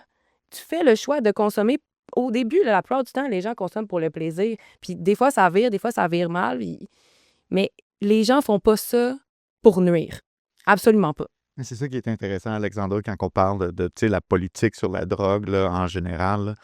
Faut pas oublier que c'est une minorité des personnes qui consomment qui développent un trouble d'usage Oui, de c'est substance ou une sûr. dépendance aux substances. Je pense que c'est quoi? C'est entre 75 et 80 des gens qui consomment ne développent jamais de troubles par rapport à leur consommation qui leur apporte des méfaits importants dans la vie. Donc, tu sais, quand on fait nos politiques sur la drogue, il faut prendre ça en compte. Tu sais, c'est les mêmes taux que pour la consommation de tabac, que pour la consommation d'alcool, pour la consommation de cannabis. Donc, pour toutes ces drogues-là, c'est une minorité de la population qui développe des problèmes de dépendance importantes. Mais Donc, il y a des choses qui sont socialement acceptables. Tu sais, l'alcool l'est. Et l'alcool, ma foi, tu sais, a des méfaits quand même ouais, assez importants au niveau de la t'as déjà santé. accompagné des sevrages d'alcool. Tout à fait. Euh, Tu sais, c'est tough. Les sevrages d'alcool, c'est dangereux. Ça nécessite souvent un accompagnement médical. Tu sais, et là, on a un double discours parce que cette consommation-là, c'est socialement acceptable. Le gouvernement se fait quand même pas pire de cash avec Il y a les des sites de consommation SAQ supervisés partout. partout. En effet, on appelle ça Zéro des point bars. barre. Tu sais, les bars ne sont pas réglementés autour d'une Des bars. école. Ouais, ils n'ont pas On- besoin d'exemption. Ils peuvent être à Exact. côté d'une garderie, d'une Exact. école. Et le bar, même s'il y a quelqu'un de bien tannant qui s'en va et fait un peu de grabuge, c'est pas le barman qui va avoir l'appel de Oui, on ne dire met pas en il y question a l'existence quelqu'un. de tous les bars. Oui, Bien sûr. tous les Fait que c'est vraiment, tu sais, il y a vraiment un double discours dans notre société actuellement. Et l'image fascinante, tu sais, quand on parle de stigmatisation et tout ça, regardez ce qui se passe avec le cannabis. Le cannabis est légal depuis, quoi, 2018, quelque chose de même? Je sais pas. Mais malgré sa légalité, hein, il est toujours stigmatisé. Et là, je m'explique. Moi, quand on rentre souvent dans une SAQ pour aller chercher une bouteille de vin, j'ai même des employés de l'État qui m'offrent de goûter à des produits. Hein? Et j'ai mes clés d'auto dans les mains. Regardez l'incohérence. Tu vas dans une SQDC, c'est un gardien de sécurité Ah oui. qui te demande La vibe tes est cartes. absolument pas la même. La vibe Ouais, ouais. n'est pas la même. Non, en effet. Et malgré la Moi aussi, je te légalité de carterais, ça, Marthe. Je dis ça comme ça. ben oui, ben, C'est bien oui, bien sûr. sûr, bien Ton sûr. blanc me Bien convainc sûr. pas. Là. Ouais, Ouais. non, ben- Donc, c'est fascinant l'image projetée, même avec la petite dernière substance légalisée qui s'appelle le cannabis. C'est fascinant comment on la traite, même médiatiquement et même socialement. C'est fascinant. On veut, soi-disant, encore une fois, protéger nos enfants du cannabis. Donc, hein, on fait des lois plus répressives que toutes les autres provinces du Canada pour nos jeunes, etc. Et, je le répète, on va dans nos SAQ, ben c'est libre. On nous propose même de goûter à de l'alcool sur place. C'est fascinant le traitement que ça a socialement. Et puis, c'est une autre preuve que les drogues sont encore très stigmatisées, malgré que certaines d'entre eux deviennent légales. Tu sais. Oui, puis, tu sais, il y a quelque part aussi dans une espèce d'imaginaire collectif en se disant, on va établir un nombre de mètres. Sur quelle base de données, ma foi, cette chose aléatoire. Mais le nombre de mètres d'une école pour pas que les jeunes consomment. Mais comme si, à un moment donné, ce nombre de mètres-là serait pas, tu sais, on va tracer le chemin, on va tasser, dans le fond, puis on va faire une belle place aux dealers. Comme s'il y avait un mur. Tu Là, sais, c'est un peu ça. Tu sais, fait qu'il y a quelque part où il y a un imaginaire collectif un peu déphasé aussi. Il faut revenir au pragmatisme, il faut revenir à l'ouverture, les discours, d'être capable d'être en communication. Tu sais, à place de parler avec nos jeunes, on met un nombre de mètres. Ça, c'est plus cohérent. On fait C'est pas de plus la facile vraie à prévention, on fait juste mettre de la distance un petit peu, Au comme si on cas- pas capable de marcher, de toute façon. Ouais. Exactement, exactement. Fait que, tu sais, c'est vraiment une espèce d'imaginaire collectif où on se sécurise dans une espèce de psychose, là, vraiment. Et il y a quelque part où on perd le fil de ce qui est à faire et ce qui est nécessaire d'être fait pour notre Mm. collectivité. Ouais, comme si les règles et balises étaient le seul gardien, encore une fois, de cette prévention-là, alors que tu le nommes très bien, puis j'aime qu'on le nomme parce que la prévention est probablement la clé de toutes ces portes-là dans nos communautés, avec nos jeunes, avec tout le monde aussi, hein, pour amener de l'information, pour être avec et non pas créer de la distance. Être Exact. avec, c'est un peu l'opposé Tout à hein, fait. de tout ça. Donc, encore une fois, c'est incohérent comme façon de travailler. Tu sais. Mais aussi, tu sais, toute réglementation n'est pas mauvaise chose non Bien plus. sûr tu sais. que non. Moi, je vais retourner au parallèle qu'on faisait avec l'alcool, tu sais. Ouais. Ouais, non. L'alcool, à un moment donné, il y a eu une ère de prohibition, même au Québec. Oui. Tu sais, il y a eu de la violence entre les groupes de crimes organisés qui cherchaient de contrôler le marché illicite d'alcool. Il y a Les eu bootleggers. les fameux bootleggers. Là, on écoute tous les films de Bonnie and Clyde. Mais il y avait aussi des questions sur la pureté de la substance. Tout à fait. Tu sais, on avait des batchs qui étaient brassés, qui étaient plus ou moins fortes. Les gens ne savaient plus comment consommer. Il y avait des affaires qui se ramassaient dans l'alcool qui étaient dangereuses pour la santé. Alors, qu'est-ce que le gouvernement a fait? Bien, ils ont appliqué la réduction des méfaits. Ils sont rentrés avec un cadre réglementaire qui a dit, écoute, on va encadrer la production et la distribution de cette substance-là pour protéger la santé des Canadiens, des Québécois, en leur offrant la possibilité. C'est un fait, les gens vont consommer de l'alcool. Pragmatisme, hein? Les gens ils consomment de l'alcool. Donc, rendons le marché sécuritaire. C'est la même chose qu'on demande. Oui, c'est la même chose. C'est littéralement la même chose qu'on demande. La présente crise qu'on vit de toxicité des substances que nos amis, nos familles, les personnes qui fréquentent nos services consomment et en meurent est réglable. Donc, réglementer les bonnes affaires, pas les distances d'école, pas les distances dans le l'opinion cours publique. d'école. C'est réglementer les vraies affaires. Et dans ce cas-ci, ben, c'est effectivement notre plaidoyer, c'est qu'on demande qui légifère, qui encadre les drogues aussi, parce que là, c'est ce qu'on vit en ce moment. C'est pas une crise des opioïdes qu'on vit, comme les médias l'apportent ou autre. C'est pas une crise du fentanyl, c'est une crise des substances contaminées qu'on vit en ce moment. Et puis ça, il n'y a pas 10 000 façons d'aller de l'avant puis de passer à une autre étape. Il faut réglementer les drogues. Donc, on est évidemment qu'il faut que les règles, c'est utile, mais il faut qu'elles soient mises à la bonne place. Sinon, on se trompe en essayant de réglementer qui rentre dans nos SQDC, qui rentre là, combien de mètres d'école a avec les services de Puis réduction des méfaits. on ferme le discours. C'est ça qu'on fait. En faisant ça, c'est ça qu'on fait. On dit Star X, nombre de mètres, on arrête d'en parler.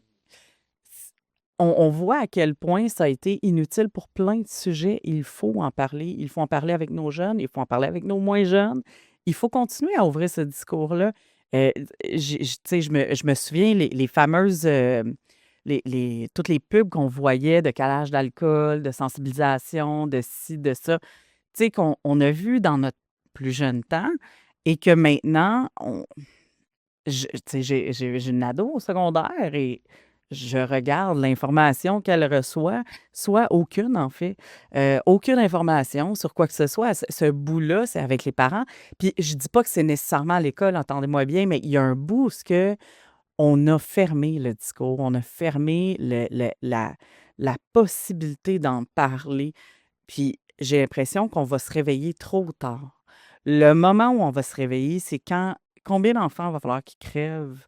Combien d'ados vont crever pour avoir testé des affaires? Parce que, my God, tu sais, je pense que c'est ça la job de l'ado à un moment donné, là, c'est de tester, tu sais, boire un peu trop, se péter à la face, tu sais, et tester toutes ces limites-là. Mais si on n'a pas un discours, puis on les accompagne pas de façon intelligente, puis on leur laisse pas, tu sais, on leur donne les informations pour qu'ils prennent une décision. Parce que c'est ça qu'on tend, hein, à un moment donné, dans leur vie, c'est qu'ils prennent des décisions éclairées. Bien, tant et aussi longtemps qu'on légifère de cette façon-là, on n'est pas en ouverture avec nos jeunes et avec nos moins jeunes. On n'a pas un discours qui est possible et qui ne part pas d'une espèce de stigmatisation ou de peur d'une stigmatisation. Fait que c'est pas un discours honnête. D'ailleurs, n'importe qui est à l'écoute des personnes qui consomment voit bien que la trajectoire n'est pas de la façon de tu commences à fumer un joint, puis tu finis avec Ah oui, la une aiguille. Tu gradation. sais, la Stepping gradation. stone de drogue. Ah, N'importe les qui, drogues dures, les les drogues drogues douces, n'importe qui est à l'écoute des consommateurs, consommatrices de drogue en ce moment, voit bien qu'il y a toutes sortes de trajectoires, toutes sortes d'histoires de vie.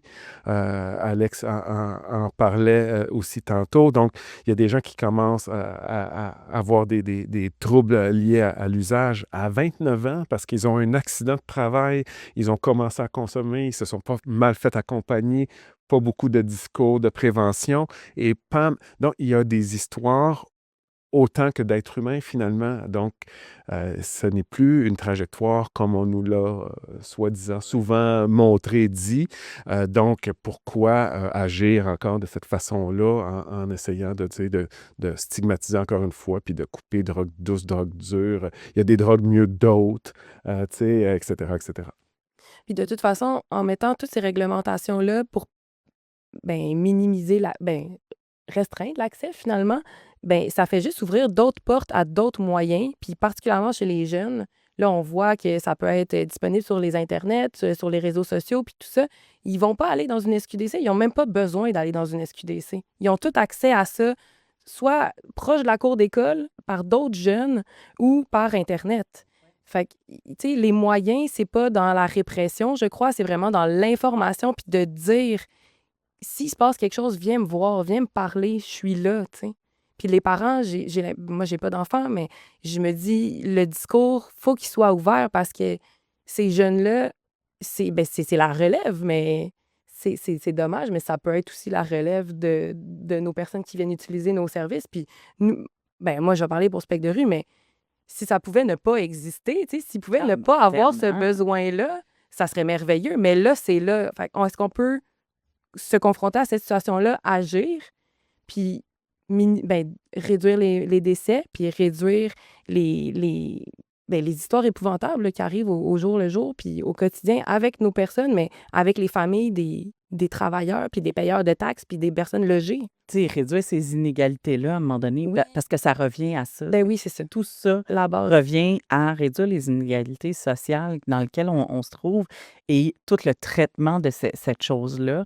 Parce que, évidemment, s'il y avait des gens, puis là, je repense à un peu comment la crise du sida s'est orchestrée, tu sais, tant que ça touchait des populations, euh, je vais faire attention, mais des populations qui étaient peut-être moins payantes politiquement, ben c'était correct.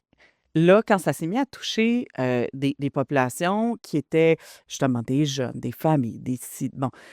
Et là, on a déclenché. Tu sais, là, on a fait, oh, il faut faire quelque chose. Fait que pourquoi, encore une fois, on se remet dans cette même situation où le seul moment où ce qui va avoir un espèce de déclic, c'est quand c'est les ados dans les écoles qui vont être réanimés. Quand les surdoses vont être là, tu sais, c'est ça Quand qu'on quelqu'un attend. va avoir besoin de naloxone à l'école, Ça il n'y va- en aura pas. tu sais, on attend tout On ça. attend. Moi, J'ai l'impression que c'est ça qu'on attend parce qu'on le dit. Il faut qu'il y ait de l'analoxone partout. Partout, partout, partout. Est-ce que c'est encore comme ça? Non, parce qu'on se dit, non, il n'y a pas de consommation ici. C'est pas vrai, il y en a de la consommation. Il faut en parler, il faut intervenir, puis il faut avoir les outils pour intervenir. L'analoxone, ça en fait partie. La réduction des méfaits, c'est le chapeau de tout ça, mais Il La faut prévention. la prévention, c'est ça. My Il God. faut intégrer ça aux jeunes, il faut intégrer ça dans les écoles, puis il faut en parler. Il faut vraiment, vraiment ouvrir le dialogue là-dessus parce que les gens meurent. Puis ça se peut que ce soit moi qui sois un peu naïf là-dedans, mais aussi la naloxone, j'ai l'impression que c'est comme quasiment une solution magique. C'est simple à administrer, ça n'a pas, pas l'air de coûter si cher, mais c'est vraiment un manque de volonté si on n'en a pas plus et partout, tu sais. Premièrement, la naloxone coûte extrêmement cher. Ouais. Ouais. Non, je sens Ouais. vraiment pas. Oh, il y a eu des articles qui sont sortis dernièrement sur le coût de distribution de naloxone communautaire, là. Ouais, Puis on coûte cher. OK, bon. c'est quand On la même quelque distribue chose. gratuitement. Ouais. Tu peux l'avoir gratuitement à la pharmacie, mais ça reste qu'il y a quelqu'un qu'il faut qu'il paye pour C'est le les- produit, puis ça coûte très, très cher. Mais oui, c'est sûr que la naloxone communautaire coûte cher, mais les gens qui viennent, c'est les personnes premières à qui il faut en donner. Les gens les plus à risque de faire des surdoses, puis les plus à risque d'être avec des gens qui font des surdoses, c'est eux qu'il faut qu'il y en ait en premier, puis après ça, c'est tout le reste. Mais c'est pas juste eux. Puis c'est de moins en moins le silver bullet. Oui. Tu sais, avant Alors, dans la, le sens où c'est de moins en moins efficace. c'est de à cause moins de- en moins efficace. Les opiacés sont de plus en plus puissants. Tu sais, on a le fentanyl, le carfentanyl. Mais là, on retrouve aussi des mélanges à l'intérieur des dosages de fentanyl qui sont premièrement aléatoires. Tu sais, nous autres, on a tous des services d'analyse. Tu sais, nous autres, on reçoit des confirmations des laboratoires de Santé Canada avec une concentration dans la dose de fentanyl entre 5 et 50 C'est une énorme différence. Mais il y a aussi tous les adultérants dedans. Donc, on retrouve énormément de benzodiazépines. On retrouve de la xylazine. On retrouve des nitazènes à l'intérieur de nos substances. Puis ça, ces substances-là ne sont pas des opiacés. La naloxone agit uniquement sur les opiacés. Donc, les surdoses sont de plus en plus complexes à accompagner, à traiter. On se ramasse avec des personnes qui ne répondent plus à la naloxone, justement parce qu'il y a tellement de benzodiazépines dans le système qui restent out de toute façon. Oui. Euh, Là, c'est l'administration d'oxygène, c'est tout le reste, en fait, qui embarque et qui, relève de, justement, le citoyen moyen ne pourra pas avoir de l'oxygène sur lui. Donc, comment, à un moment donné, comment on fait, puis comment on adresse ça? Puis plus on maintient une espèce de discours qui est problématique et qui stigmatise, moins on va être capable de réfléchir à des choses. Mais je trouve ton énoncé intéressant de dire, la naloxone, c'est à faible coût et tout ça. Ça pourrait faire l'objet d'un autre podcast aussi sur comment que le capitalisme sauvage se forme. Donc, on a vu que les gouvernements embarquaient vers cet antidote-là qui a été efficace et qui a fait ses preuves aussi et qu'on utilise encore malgré que je suis d'accord avec ce que Alex amène aussi sur, on voit d'autres types de mélanges, mais là, après ça, on voit les compagnies produire des formes de naloxone en nasal, entre autres, et tout ça, donc avec des gros coûts. Pourquoi? Parce que l'acheteur, c'est l'État. Donc, c'est pour ça que les coûts sont faramineux, parce que dans la vraie vie, l'antidote, la naloxone, n'est sûrement pas coûteuse à produire. Parce qu'ils savent qu'ils peuvent se le permettre. Mais là, il y a de la demande, donc les prix ont monté et on pousse beaucoup. Il y a beaucoup de lobbies pour qu'il y ait de la naloxone, entre autres nasal et autres, alors que dans nos programmes, on utilise principalement la naloxone injectable, etc. Donc, mais tu vois, ton énoncé n'était pas fausse de croire ça, parce qu'on la distribue gratuitement. Mais encore une fois, il y a un déséquilibre entre tout l'investissement versus ce qui est réellement, qui descend réellement dans nos communautés aussi pour les soutenir. Puis, qu'est-ce qui est aussi intéressant, vu qu'on parle de crise des surdoses puis de naloxone, on se rappelle la crise courante des surdoses dans laquelle on est dedans, qui a commencé vraiment aux États-Unis, c'est à la base un problème de compagnie pharmaceutique. Il y a des recours Des recours collectifs. de capitalisme sauvage dans les Surprescription, compagnies puis pharmaceutiques, de surprescription, d'antidouleurs, avec des représentants, Mais, des tu sais, représentants pharmaceutiques poussent Sur du pochette. c'est encore des, aussi, des opiacés ultra puissants, ultra addictifs à une population qui n'en a pas de besoin. Puis, tu sais, il y a certaines filiales de compagnies pharmaceutiques qui produisent et des opiacés Et de l'analogue, ça. Oui, ils sont gros durs, ils sont dans Ouais, tout ouais, là-dedans. ouais. Oui, oui. Exact. Donc, tu sais, Tout est dans tout. Tu sais, quand tu te fais un beau budget. Mais il y a quelque part dans ça aussi où, en effet, tu sais, je pense qu'on a. Il y a un discours qui a été intégré, puis on l'a vu, là, le gouvernement a quand même tu sais, entamé des poursuites là, officielles contre ces compagnies pharmaceutiques-là. Fait qu'il y a une reconnaissance de ça. Et parallèlement à ça, il y a encore tellement d'éducation. Puis je reviens à toute la prévention parce que la prévention, oui, nous, on en fait. Mais ceci dit, il y a de la prévention à faire à d'autres niveaux. Tu sais, les médecins qui prescrivent encore jusqu'à aujourd'hui des choses pas nécessaires. Pas nécessaires. Tu sais, cette discussion que j'ai eue avec ma voisine qui a eu des traitements et qu'elle, on lui a proposé des opiacés en lui disant ça sera pas si pire que ça, tu vas voir.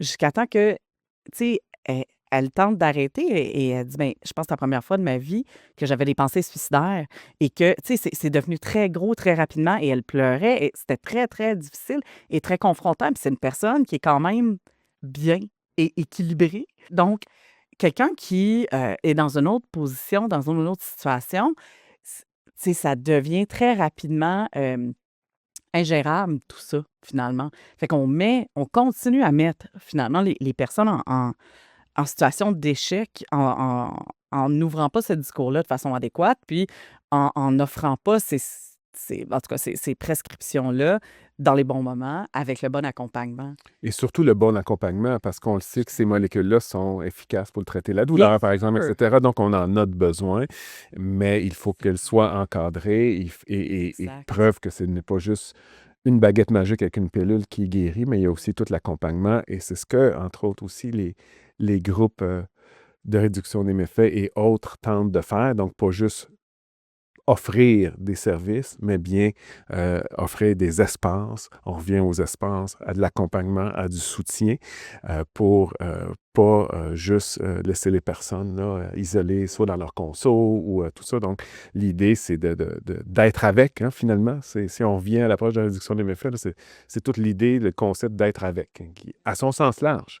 Donc, c'est pas juste être avec dans sa période de consommation aiguë, c'est être avec dans sa vie. Sur 5, 10 ans, il y a des gens qui viennent à dopamine depuis des nombreuses années. Et pour eux, c'est leur espace. Ils viennent chercher beaucoup plus, oui, Que des le seringues matériel. propres, un espace de consommation Mais quand ils autre ont chose peur, aussi, il y a un mais côté. aussi toute la dynamique humaine, toute la relation humaine que nos équipes ont aussi, parce que ça, on n'a pas tant parlé, mais c'est pas juste de prodiguer un service, hein. Mais c'est C'est créer d'être un lien. avec, d'être un lien, de se voir comme être humain, de se reconnaître comme Sans être stigmatisés, humain. ils vont pas être capables de trouver ailleurs. Exact. Passer un moment, des fois c'est 5 minutes, des fois c'est 10 minutes, des fois c'est quelques heures, mais on est là jour après jour, soir après soir, et c'est tout l'esprit de pas que donner des services, mais c'est l'esprit d'être, de reconnaître, d'être vu, hein, d'être vu, entendu et reconnu. Et je pense que nos équipes travaillent très fort au-delà de toutes les techniques, hein, qu'on peut apprendre, mais l'idée à la base de la réduction des méfaits, c'est des rencontres d'êtres humains qui se rencontrent jour après jour, soir après soir. Puis Et donc, voilà. je pense que tu as raison, Martin. On souligne jamais assez la dévotion des personnes qui travaillent dans nos milieux. Vraiment.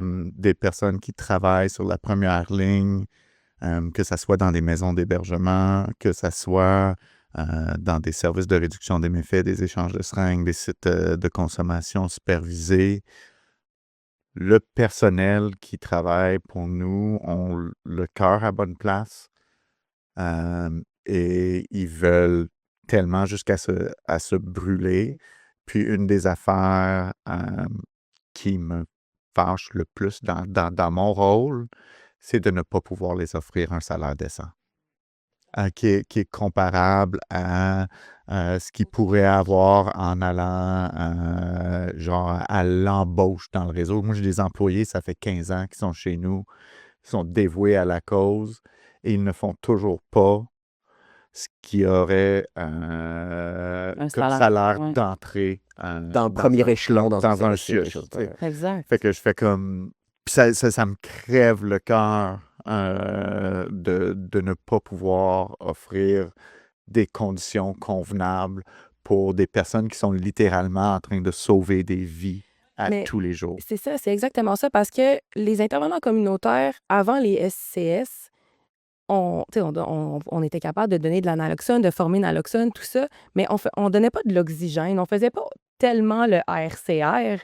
Tu sais, là, on est toujours en gestion de crise, en gestion de surdose. À cause des changements de drogue? C'est ça. Ouais.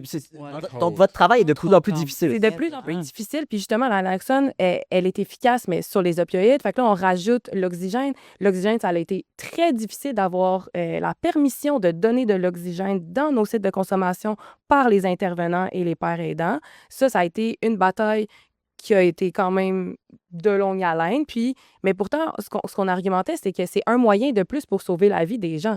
Mais là, si tu mets tous ces leviers-là d'intervention, mais ça reste que c'est des intervenants communautaires qui ont fait des techniques en travail social, qui ont des bacs en criminaux, beaucoup de pères aidants aussi, des gens qui sont formés là, au coton. Là, toujours simulation, on reste vraiment au fait pour pouvoir intervenir de manière la plus rapide et sécuritaire. Mais c'est pas notre job. Maintenant, oui, mais Oui, ce l'était pas. Ça a tellement changé. Votre travail. Ça a tellement changé, puis c'est autant beau que pas beau, si on veut, parce que vu qu'on est flexible, vu qu'on est là, qu'on veut faire la différence, puis qu'on veut être auprès des gens, puis répondre à leurs s'adapte. besoins, on s'adapte, puis on s'engage, mais les moyens suivent pas. Donc, les intervenants sont brûlés. À la gestion, je m'excuse, mais Mhm. on est Ouais. brûlés. Ouais, on Oui. est tous brûlés. Ouais. Écoute, On est sérieux. Tu me vois Non, sérieux, mais- ça m'arrête un peu Non, sérieux, mais là. tu sais, on est tous des gens qui y croient profondément puis qui vont donner bien au-delà de ce que on donnerait peut-être dans un autre milieu. Puis moi, tu sais, ma motivation vient des personnes qui viennent utiliser des services, mais viennent de mes collègues qui sont en intervention de première ligne, viennent de toutes les personnes qui travaillent à Aspect de rue. Puis moi, c'est pour ça que je fais ce travail-là. Mais après ça, c'est énergivore aussi de voir tous les paliers de ton organisation qui manquent. Puis les personnes qui viennent chercher les services qui manquent terriblement de ce qu'ils ont besoin quand c'est facile et c'est atteignable comme cible. C'est que la nature de notre travail a changé au fil du temps. Moi, pour l'imager, je dis tout le temps, tu sais, qu'on est habitué, moi, j'ai été longtemps sur le terrain, puis, tu sais, on était habitué de travailler avec les émotions, les comportements, etc. On travaillait principalement avec la parole, on disait tout le temps, on est notre propre outil de travail à l'époque et tout ça. Oui. Ce qui n'est plus vrai, parce Il y a un que côté médical là, qui s'est rajouté. nos équipes sont presque des urgentologues. Donc, on parlait d'un salaire d'entrée de CLSC. Moi, j'ai le goût de dire non. Il faut que ce soit vu comme des personnes qui sont à tous les jours, tous les soirs, dans notre cas aussi, en accompagnement, en réanimation, en surveillance. Donc, on Et c'est touche aux gens. Tu sais, maintenant, on a un travail de faut allonger les gens au sol. Il faut leur prodiguer les premiers soins. La nature a changé au fil du temps et pas tant, ce qu'on dit depuis le début, le reste de comment on est vu, perçu, donc la structure de financement, etc. On a besoin des équipes de plus en plus spécialisées. solide. Mais comment garder une main-d'œuvre qualifiée, je vais le dire comme ça et tout ça, avec aussi soit des ententes sur 1 an, 2 ans. Tu sais, on a comme à la gestion, c'est difficile de gérer l'organisme puisqu'on a toujours sur des sommes qui sont non récurrentes. Donc, on travaille toujours des projets. Et c'est ce qui est difficile aussi de maintenir cet équilibre-là. Et c'est ce qui explique nos cernes probablement à nous, mais je tiens quand même à remettre que moi, toute je l'équipe pense concernée. que l'équipe... Ouais. Je veux souligner que le reste de l'équipe oui, est incernée et Exactement. aussi. C'est pas juste nous, là. Elle est fatiguée et ça Mais devient avec de plus en raison. plus... Mais avec raison, puis aussi, tantôt on parlait du lien. Nous, on veut créer des liens pour que les gens viennent utiliser les services. On veut qu'ils se sentent bien. On veut que les espaces les représentent. Fait que, veut pas, les intervenants créent des liens avec ces personnes-là. Fait que de leur personne, ce livre écoute des choses, prennent du temps. Fait après ça, il faut que tu réanimes cette personne-là. Oui, c'est tough. Avec là. qui tu as une vraie Avec relation. qui? Oui, ouais. c'est Oui. ça. Fait que, oui, OK, tu lui as donné de la bouffe, tu lui as donné du matériel, tu lui as donné un chandail, mais là, elle respire plus devant toi. Ouais. C'est C'est tellement... émotionnellement hyper drainant, C'est j'imagine. mais ouais. hyper drainant. Mais Puis ça, c'est une chose. parce qu'on en perd encore. Hein? Jamais eu de mort dans un SCS. Ouais. Ça, on va être clair. Là. Ouais, jamais eu de exact. mort dans un centre de consommation. Au Canada. l'intérieur. À travers le On Canada. va se dire À l'intérieur, à travers le Canada. Ouais. Mais cela ne veut pas dire que les personnes qui utilisent nos services ne meurent plus. Ouais.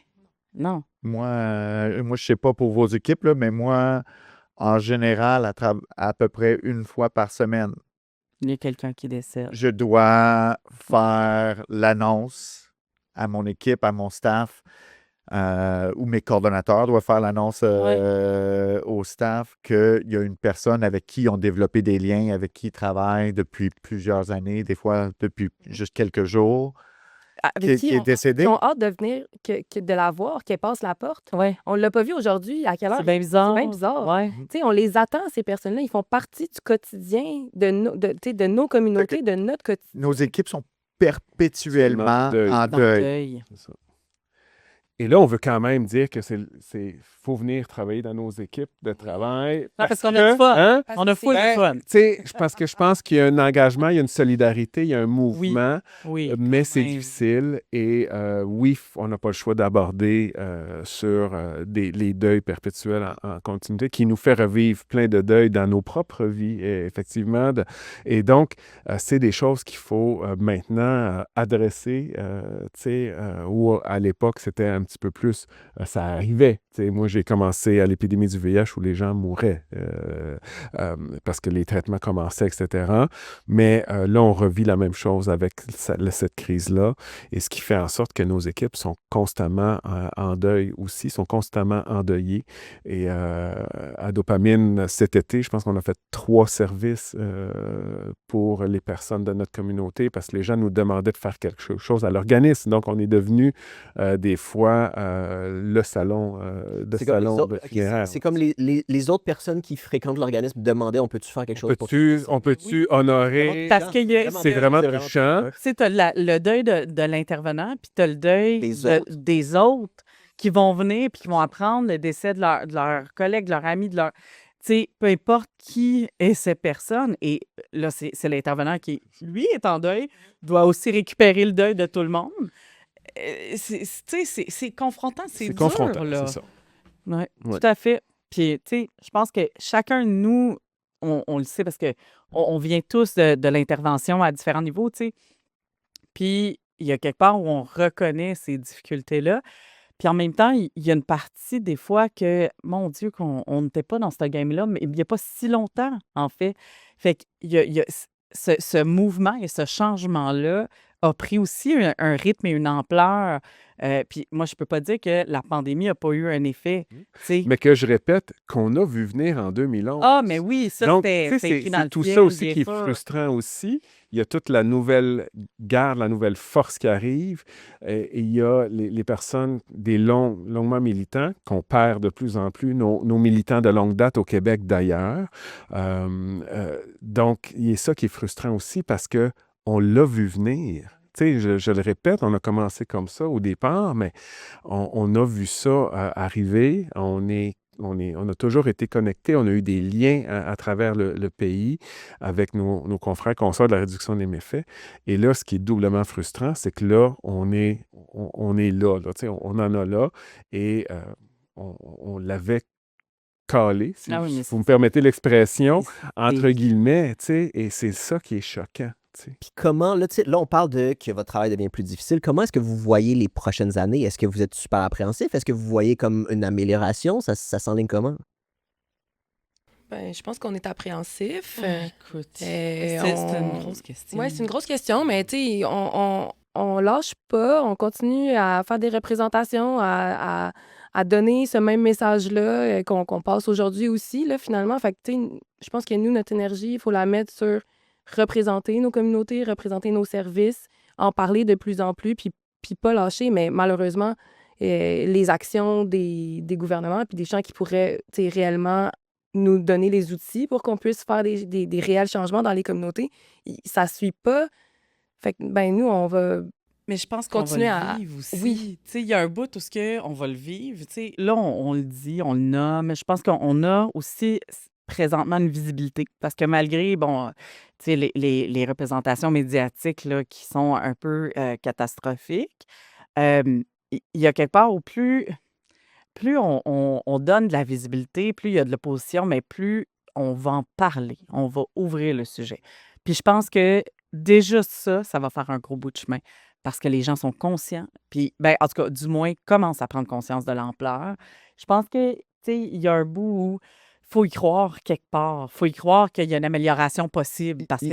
Il faut y croire, puis groupe, il faut être porteur d'espoir. Oui, je suis Pourquoi? d'accord. Parce que ça marche. Oui, Puis ça, faut pas perdre ce cap-là. oui, Les malgré tout. approches, les différentes approches Oui, fonctionnent. oui. Et il faut rester indigné sur les mauvaises politiques. Il faut rester fort ensemble Oui, parce que ça marche. Donc, il faut carburer à l'espoir, malgré les journées des fois plus difficiles de nos équipes, de notre communauté, mais ça marche. Et les gens viennent nous voir jour après jour, soir après soir. On est là, nos équipes sont là. Donc, il faut aussi carburer à cette énergie-là ils sont encore qu'on a là. ensemble. Fait que, Exactement. Puis on, je on, pense que c'est ça, good job. en tout cas, moi, c'est ça qui me maintient, tu sais, quand je me lève le matin, c'est ça qui me maintient, tu sais, à être porteur de quelque chose qui fonctionne. Et moi, je suis prête, je sais pas vous, mais je suis pas mal sûr qu'on est prête à affronter pas mal de tempêtes encore pour notre gang, pour nos communautés, parce que ça fonctionne.